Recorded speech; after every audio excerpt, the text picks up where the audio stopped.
Resident Evil Village, the 8th Resident Evil game, is almost here. So before you take on werewolves and monsters and big vampire ladies, we're here to get you caught up with everything you need to know before considering picking up the game. Let's just get right into it and start off with number 10 and talk about the story. Resident Evil Village kicks off a few years after the events of Resident Evil 7. Ethan and Mia Winters have seemingly settled down and had a child named Rosemary, until, of course, as revealed in the first trailer, Chris Redfield and a squad drops in, kidnaps a baby, and Ethan somehow ends up in a remote European, possibly Romanian village, and he has to get to the bottom of things and save his daughter. There's a ritual, a worship of a Mother Miranda, and there are hot vampire ladies that want to get at Ethan for some reason. Also, they're werewolves, sort of. So there's obviously still a lot of mystery to this one, and I think that's the point. Personally, I have tons of questions, and I can't wait to see some answers. We're not going to spend too much time speculating here, although there is tons of that if you want to look for it, and also just look out for spoilers out there. And it's important to answer this, since we always get the question, is this a good place to start? Do I need to go back and play 7 other games before this one? Well, it's complicated, but the short answer is you should probably at the very least just play Resident Evil 7 if you've never touched any of these games. It's a mostly new adventure with a new character. You're gonna miss out on some fan service stuff, and who knows where the hell this story is gonna go in Village, but if you're newer to the series, don't worry, you'll be just fine. But also, as your video game dad, I'm gonna yell at you and tell you to play all of them. Next, over at number 9, let's talk gameplay and combat changes. Resident Evil Village is once again played from a first-person perspective. Love it or hate it, and I'm a little mixed as an old school fan, this is where the series is at now, and it can make for some pretty harrowing moments. But what exactly is different compared to the, straightforward, simple gameplay of 7? Firstly, it does look like Ethan might be a better shot this time around, seeing as how he's much more accustomed to handling a weapon. You'll notice in one of the gameplay demos, he kind of reloads a pistol like a badass now. A lot of fans have pointed out that the reload animation for the shotgun is altogether much faster. But thankfully, this game doesn't look to be going all John Wick. Aiming and shooting is still a bit slower than your average game, a bit more deliberate, and survival horror-y, if that makes sense. Little things do seem to have been added, like using the environment to your advantage. In the demo, we saw the idea of striking sacks of flour to then puff it in the air and break line of sight with enemies to temporarily conceal you. This might come in handy because now stalking enemies are back. The big hot lady, whose name I can't pronounce, will stalk you throughout the environment in certain sequences, similar to Mr. X from Resident Evil 2 or Jack Baker in the hallways of the early parts of RE7. Defeated enemies will drop a currency, which you can pick up and spend at specific points, similar to Resident Evil 4 and 5, but we'll talk more about that in a little bit. At number 8, let's talk inventory and map and just pausing the game type systems. First, Ethan picks up maps and notes and files in the environment that you can then access through a tab in typical Resident Evil fashion. You can also access his own journal, which has notes and apparently Nathan Drake style sketches and doodles throughout, and this journal keeps track of your progress. The inventory system has seen a very nice little change up.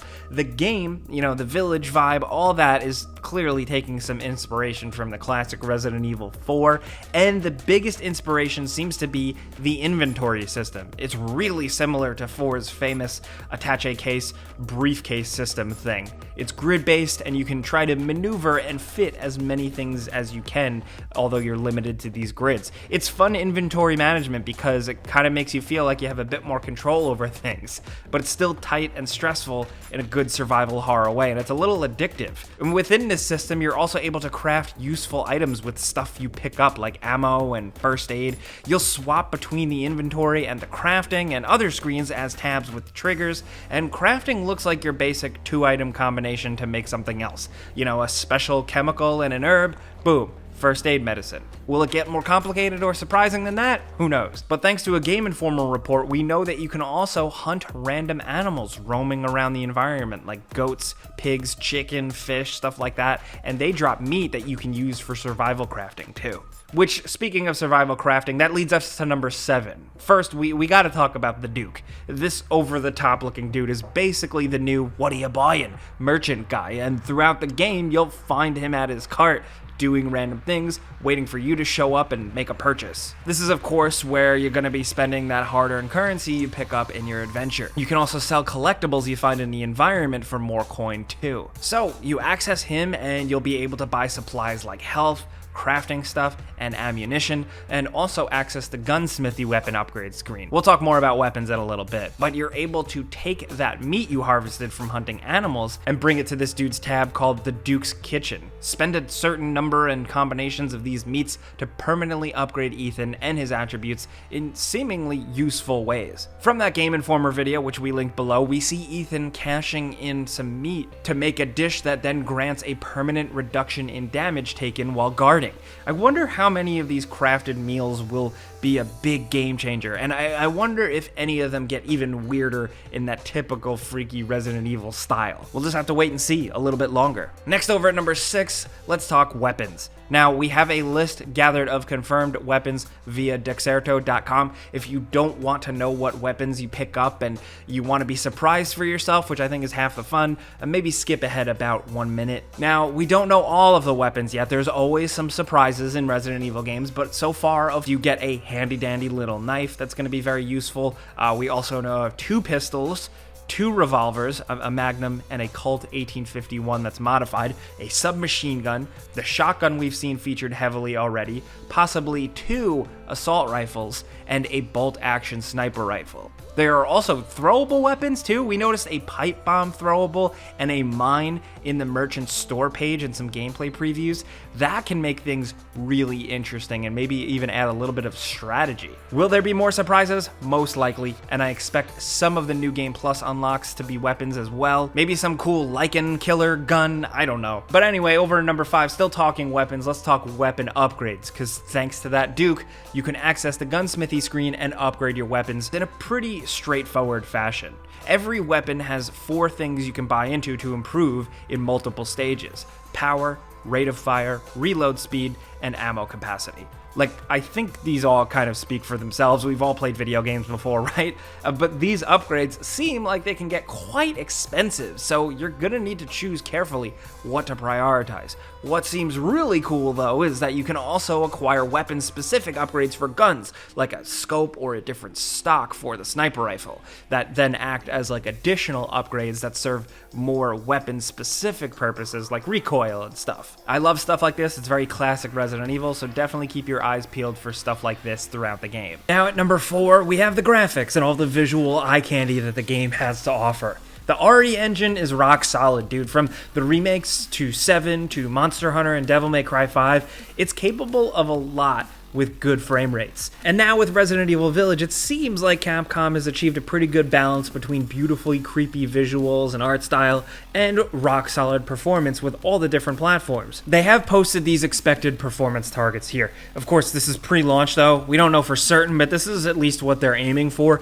Even the last-gen machines look pretty decent on paper with 4K 30 and 1080p 60 modes on the Xbox One X and PS4 Pro. And also that weird 45 FPS frame rate on PS4, if they manage to keep it stable, it could be the place to play, at least on base consoles. But we all know why we are here, to hear about the newer gen versions. PlayStation 5 and Xbox Series X are pretty much the same with 2 modes, 4K 60 and 4K 45 frames per second with ray tracing. Hey, maybe we would have preferred 1440p 60, but still a 15 FPS loss for ray tracing is a small price to pay, especially if it looks cool. Also, all things considered, here are the PC requirements, minimum and recommended. Definitely let us know if you're going to be playing this on PC and what you can expect with your rig. We'd want to hear from you. Now down to number 3, Resident Evil Village will be launching with more than just a single player campaign. First, there's the RE-verse or Reverse multiplayer mode that we've known about for a little while now. It's a player versus player deathmatch mode, and you can play as characters from the last 3 Resident Evil games: 7,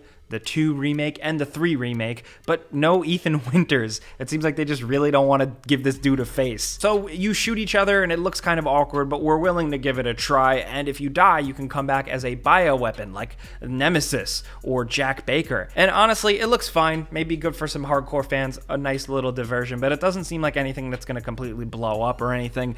Then we have the newly announced Mercenaries mode, which is a fan favorite. It still seems to be the fast-paced Mercenaries we know and love, but with some changes this time around. For one, there are abilities that the player can get that will give higher defense or more speed, for example, and there will be an item shop that you can visit in between levels. Unfortunately, they only showed Ethan Winters playable, which is kind of a bummer because getting to play as other weird characters with all different loadouts and the other iterations of the mode was always the best part of it. Maybe there are other characters and they're just not showing us. We don't know for sure yet, but we're still looking forward to diving into it. The more modes, the better sometimes. Next at number 2, Capcom has been nicely upfront with showing us parts of the game, and with demos, they're letting us try before we buy. There are some annoying caveats with it though. Still, I just miss when like every game had a demo. It's nice to see when they do pop up. Anyways, Village has a bunch. First, there was the Maiden demo that dropped about 2 months ago, only on PlayStation. It was more of like an experiential thing where it's not part of the main game. You just play as someone stuck in the manor trying to escape. It was way more exploration based, but still cool and atmospheric. Now we've got 2 more demos, and this is where things get a bit complicated, love it or hate it. The first demo, the Village gameplay demo, is right now only available on PlayStation consoles and allows some exploration and some combat in the Village central area. It was only available to play for a certain number of hours between April 17th and April 19th, depending on your region. It was pretty cool, although it did show quite a bit of small early story moments some fans might want to experience on their own in the full game. Then there's another gameplay demo coming, again exclusive to PlayStation consoles, which is an interior castle section. And it's the same deal, 30 minutes of gameplay, and the demo is only available for a certain period of time. It's available here on screen. Then, thankfully, there's a demo that anyone on any platform can access, PlayStation, Xbox, or PC. This one will have both of the previous sections, and there's a 24-hour period to play it and check it out.